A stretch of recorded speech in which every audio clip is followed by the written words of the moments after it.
Alright, now let me see if I've got this straight.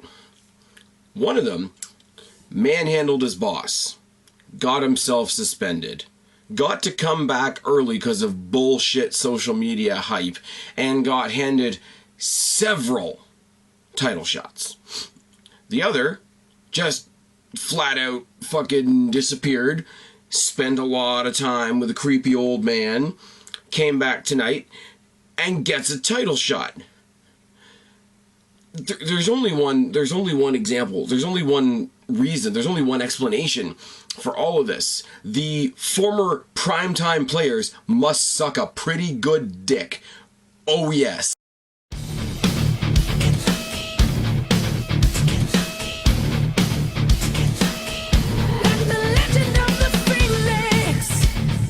What's going on, everybody? It's your buddy, it's your pal Spaz Phoenix, the YWC Reality Check, here with your July 11th, with your 7-11 Raw review. We are a week and a day out from the draft. We are a week and a day out from SmackDown Live. We have Nakamura versus Balor this week. We have the beginning of the Cruiserweight Championship tournament this week.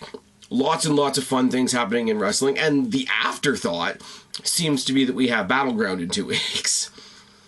Don't get me wrong, we're building to those matches, but it's just like on a weekly, the stuff that's changing, the stuff that's happening on a weekly basis seems to have taken prevalence over Battleground, which I don't entirely disagree with, because Battleground, as much as it is a pay-per-view that we should be building to, it's one night. The rest of the stuff that we're talking about is going to continue and continue and continue. Now, on the pre-show, loaded pre-show, lots of information.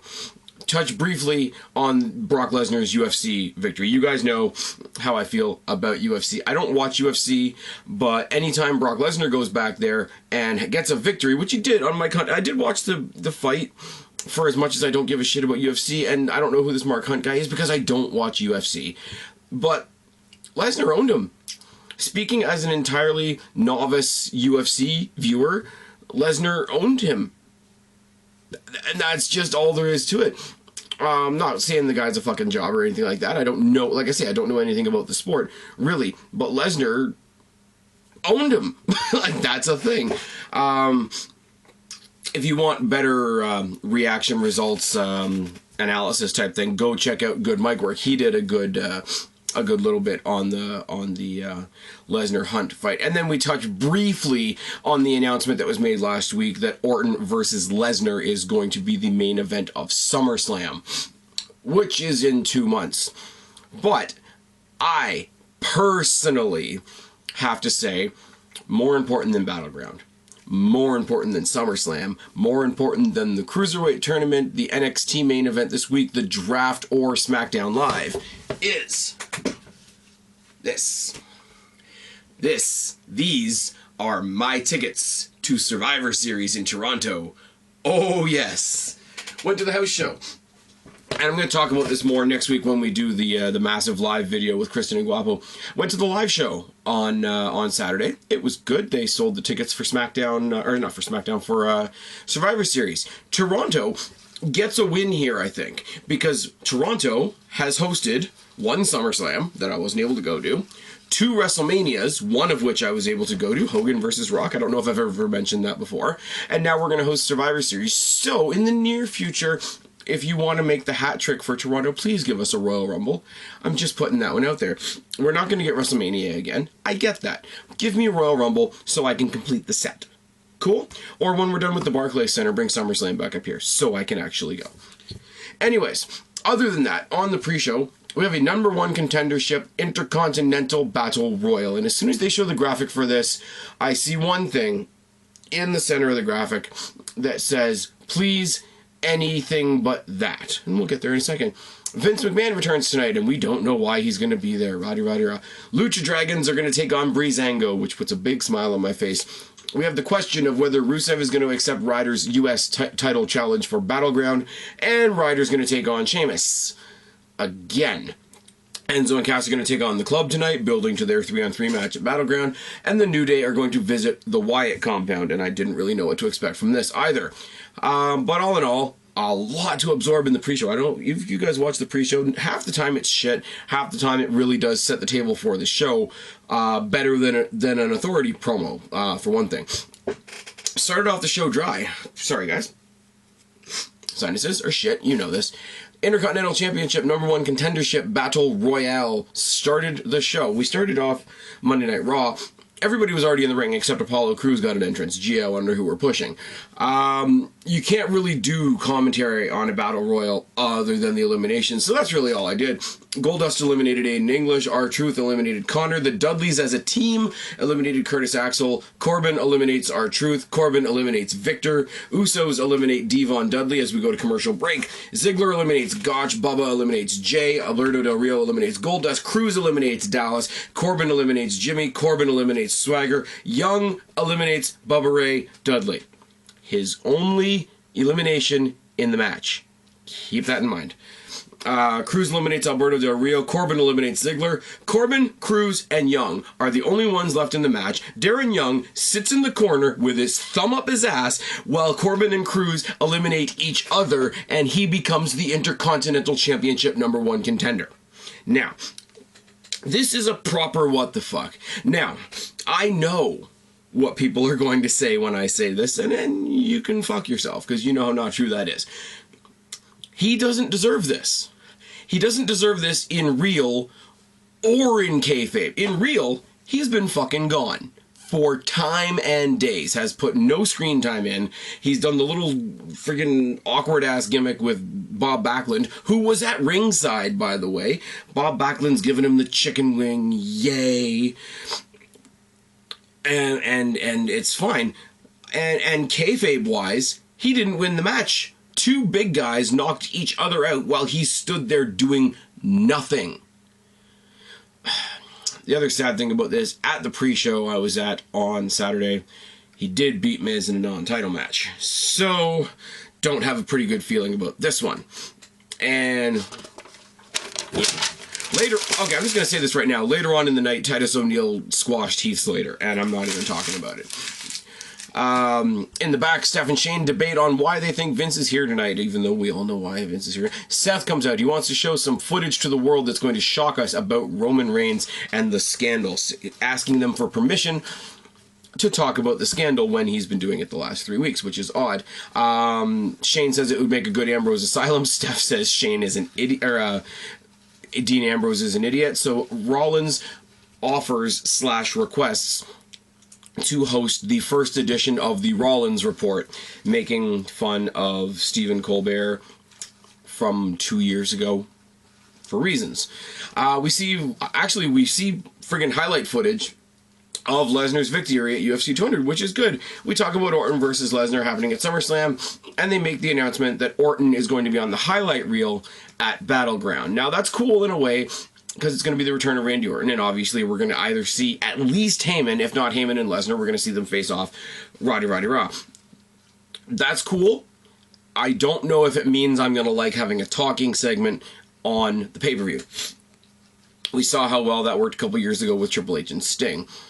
Ryder steps up to Rusev backstage. Now, I know a lot of people don't watch SmackDown until it's going live, but on SmackDown, Ryder beat Sheamus, following up on the big clusterfuck July 4th Raw from last week, where Ryder and Big Show were the last two men standing for Team America. But he beat him again on SmackDown, and then he ran up the ramp to an interview segment with somebody where he said, you know, my first step is going to be a comfy bed and a lot of ice because I'm in a lot of pain right now. But then he starts talking about what it means to be a champion in WWE. Roddy Raw, very sentimental, and challenges Rusev to a match for the U.S. title out of nowhere at Battleground. Later on in the night, they interviewed Rusev, and he said, well, if he has the balls to come up and challenge me face-to-face on Raw, I'll think about it. So he does. He accosts Rusev in the back, says, you know, I'm here, I'm face-to-face, are you going to face me tonight? He gets jumped by Sheamus. Sheamus says, you know, if you want to fight, you've got to fight tonight. You've already got a scheduled fight with me tonight, and it's up next. Ryder versus Sheamus is pretty damn short. Takedown and mounted punches by Ryder. They brawl outside, and 2 drop kicks by Ryder. Both of the drop kicks are from the apron to the outside. It's a little bit different take on a drop kick, and good for Ryder. Boot and corner shots by Ryder. Clothesline by Sheamus. Sheamus eats post. Oh, okay, we got a cool. I have to back up. We have a cool little spot here because each one of them gets a plus and a minus, shall we say, because we get a clothesline by Sheamus, and then when he tries again, he eats the post. We get a broski boot by Ryder, and then Ryder gets crotched on the turnbuckle. But that's enough to distract him. Brogue kick, and Sheamus gets the win. After the match, Rusev comes down. You know, Rusev and Sheamus just kind of nod to each other. It's kind of funny. There was like no expression on either one of their faces. They just nod. Sheamus leaves. Rusev goes in. Kind of like working at a factory when the day shift leaves and the night shift comes in. That kind of thing. Rusev jumps him, locks in the accolade, but it's that really like harsh accolade where he's almost got the guy bent completely backwards. But as he's got him in the accolade, he's screaming at the top of his lungs, "I accept your challenge. I accept your like." Worst possible way to get good news for Zack Ryder. But Zack Ryder versus Rusev is something I don't actually mind because Zack Ryder has done something in the past 6 months. He had his big match at WrestleMania.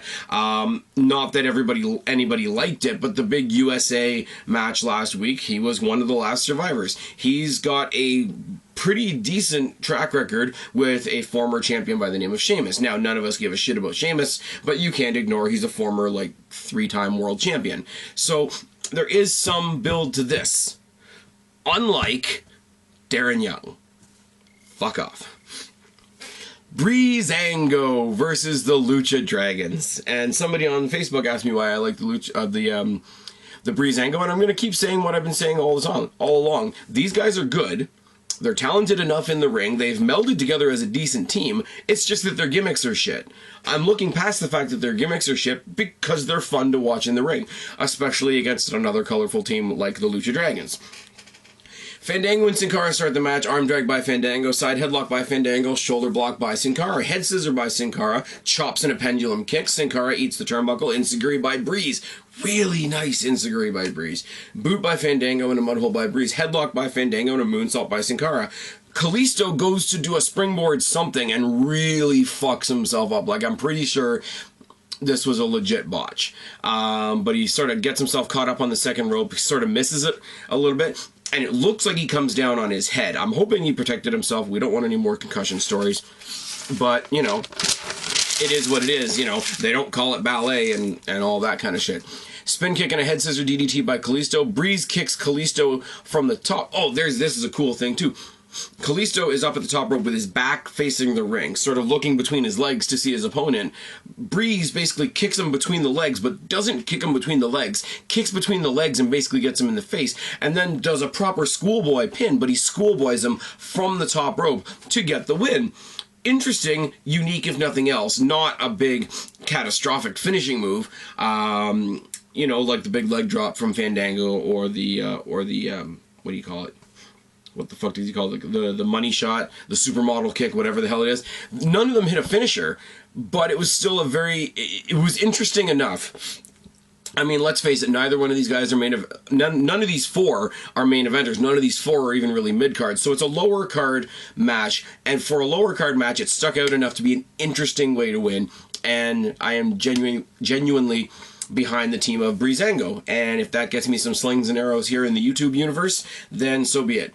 We do the Rollins report, and it was kind of a shit segment, I'm not gonna lie. Comes out and he mocks other news shows, he hypes up the debut of the Rollins report, even though he only suggested this to Shane and Stephanie today. WWE already has graphics up for the Rollins report, so you really have to struggle to sustain your disbelief on that. But it's basically, it's old interview clips of Roman talking about other shit, talking about, I think it's from when he was interviewed by Paul Heyman about fighting Brock Lesnar the first time, if I'm not mistaken. I could be wrong, but basically it's cut and pasted to say basically he doesn't care about being a role model, you know, as long as I'm breathing I'm going to be breaking the wellness policy and all this kind of shit.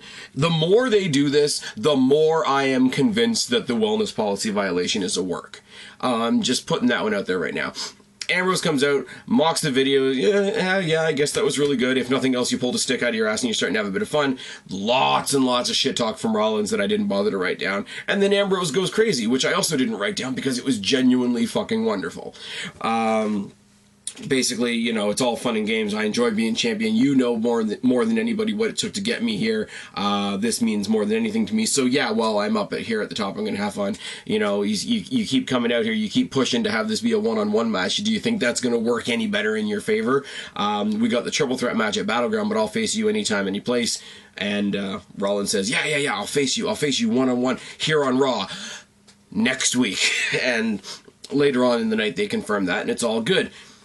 Up next is WWE stalling at its greatest. The match is Owens versus Cesaro. But Sami Zayn comes out for commentary. Owens' music hits. Owens doesn't come out to the ring. We go to the back where Owens is refusing to wrestle because Sami Zayn is on commentary, and that's an unsafe work environment, taking a page right out of the Sable playbook. Oh, yes. He talks to Stephanie. Stephanie agrees to send referees and security down to remove Sami Zayn. Sami Zayn and Owens... As Sami Zayn's leaving, Owens makes his entrance. They exchange a couple of quick, you know, slaps or jabs or whatever as Owens is going to the ring. Now that Owens is in the ring, waiting for his opponent to come to the ring, we go to the back once again to show Vince McMahon arriving. And he says that they're not going to be GMs, they're not going to be COOs. The people running Raw and SmackDown are going to be commissioners, I think is the word he uses. And after all this, we go to commercial break. We leave Kevin Owens in the ring for a good long while by himself. But eventually Cesaro comes out. And basically, I wrote on Twitter, after the McMahon thing, Cesaro must be sitting in the back saying, hey guys, can I please come to the ring? Which is true. I don't like the suit gimmick. I don't like the James Bond gimmick. I don't think I'm ever going to like either one of those. Cesaro's good. You guys know that. I like Cesaro. I respect what he can do in the ring. But... again, it's the whole, like, they've reduced him to a James Bond gimmick that does nothing but uppercuts and the spin, which is bad. They don't do that so much in this match, which I'm going to get to in a second, but when I say I don't like what they're doing with Cesaro currently, it's literally what they're doing with him currently. It's not that I'm disrespecting his talent in the ring as a performer, more the limitations that WWE's put on. Very similar to my take on Daniel Bryan.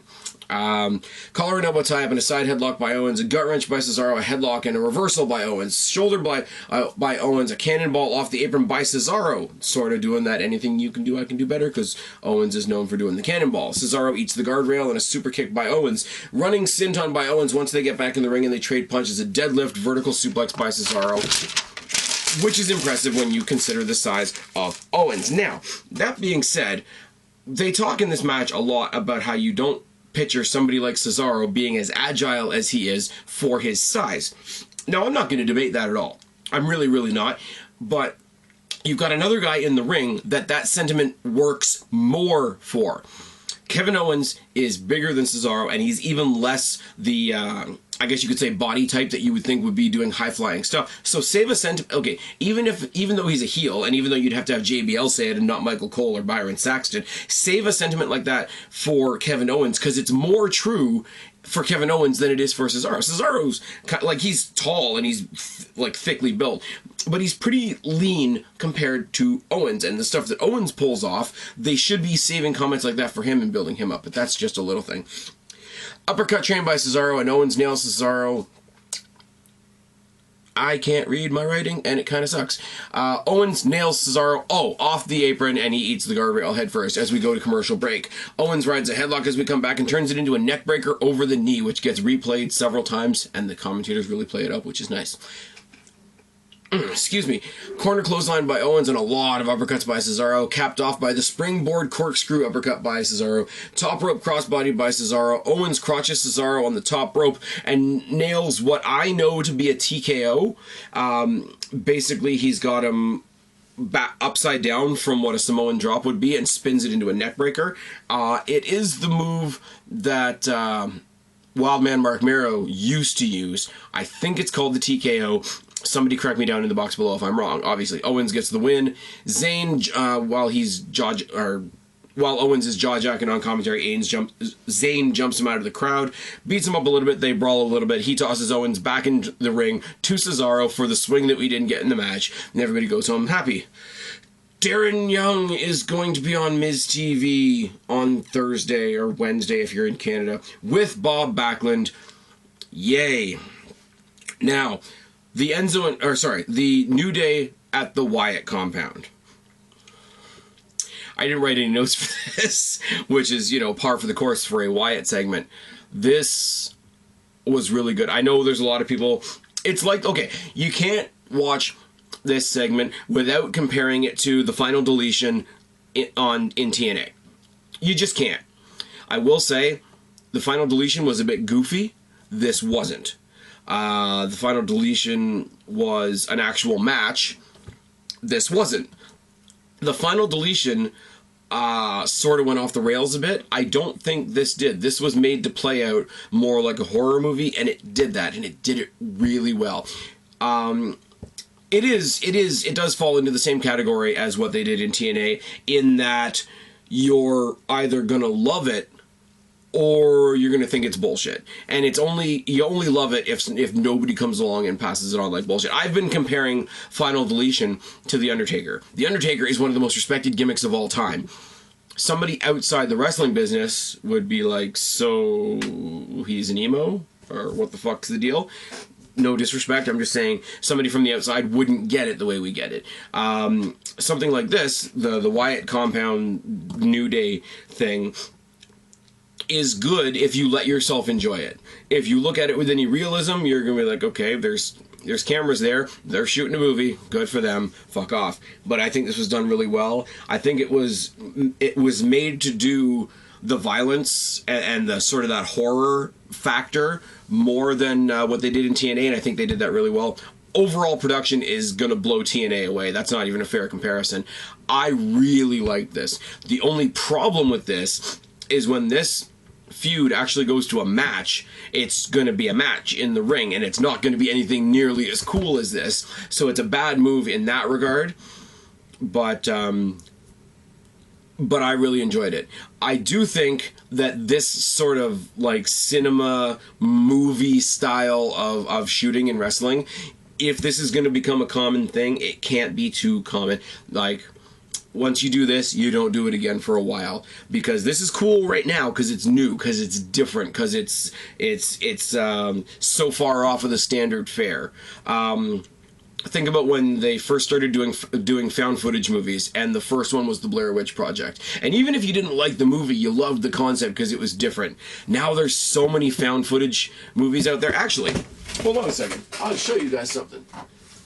I got this. Anybody that follows me on Twitter or Facebook knows this. I went bargain bin shopping a couple weeks ago. Got this. I like alien movies. It's called The Phoenix Incident. I am that lame sometimes. I picked it up because it had Phoenix in the title. I thought it would be good. It's a found footage movie, and it's fucking garbage. Oh, yes. Yeah, keep stuff like this few and far between, and it could be an awesome trope in wrestling, but if it gets overplayed, it'll die really fast. So keep it awesome like it was tonight. I applaud WWE for what they did tonight with this. Like I say, I just don't know what they're going to do to beat this when these guys have to have an actual match. And I don't know what this means for for Xavier Woods, because he's still... I hope his brothers have... I don't even know.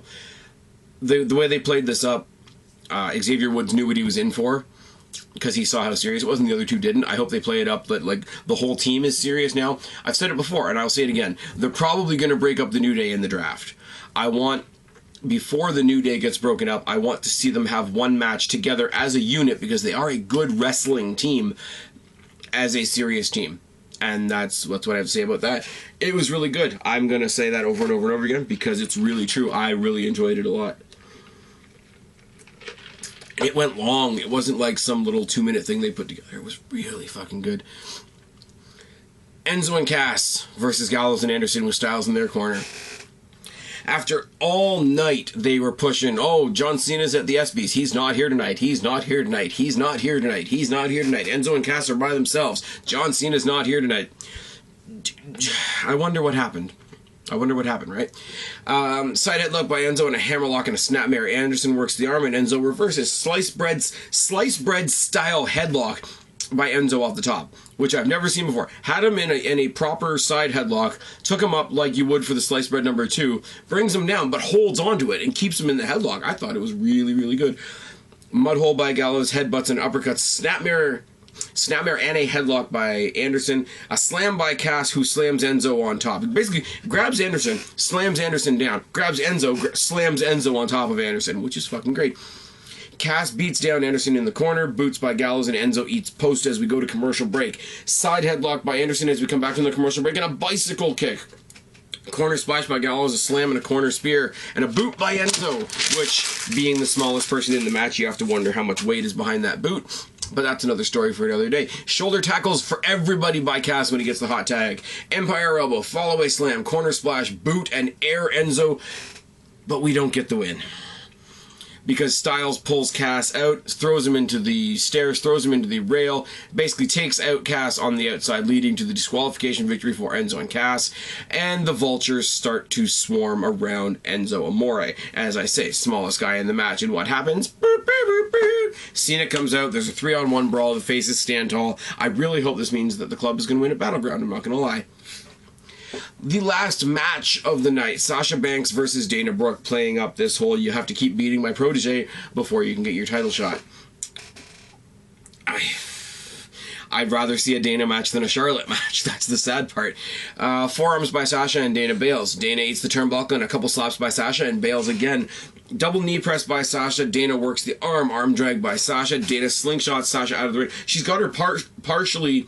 She's got Sasha standing on the apron, pulls part of her body into the ring, pulls her against the rope, and sort of slingshots her to the outside of the ring as we go to commercial break. I'm not really sure logistically how they did that, I'm not going to lie. But it was a cool little thing to send us to commercial break. Sleeper with a post by Dana as we come back, and Sasha counters it into a hangman. Sidewalk slam by Dana, playing up the fact that she's the power woman in the division. I like that. And turns it back into a headlock. Arm drag by Sasha, boot by Dana, rolling clotheslines in the double knees in the corner by Sasha, kitchen sink by Dana, top rope crossbody by Sasha, bank statement. But here we go. Not bank statement for the win. Bank statement, locks in the crossface near the ropes, sees how close she is to the ropes, counter rolls into the center with the crossface still on for a second time, and gets the tap out victory over Dana. Charlotte grabs the mic because people just don't know not to give Charlotte the mic at this point and says, I'm the champion and you've only had one victory. Oh my god. She's never beaten Sasha. I'm just putting it out there. You have to beat my protege again on SmackDown, and then I'll think about it. And she's trying to come off all like Mean Girls bullshit, and it's not even working at all. But there's going to be another match on SmackDown. They're going to drag it out some more. There's going to be another match on Raw. They're going to drag it out some more, and then this is going to be the match that we get at Battleground. But it just hasn't been announced yet. Hold on, my computer's doing a thing. If we excuse me for 1 second. There we go. Yeah, Sasha looks great. I wish we had a better champion for Charlotte to fight. I wish Paige had the title. I would love... Everybody's going to shoot me for saying this.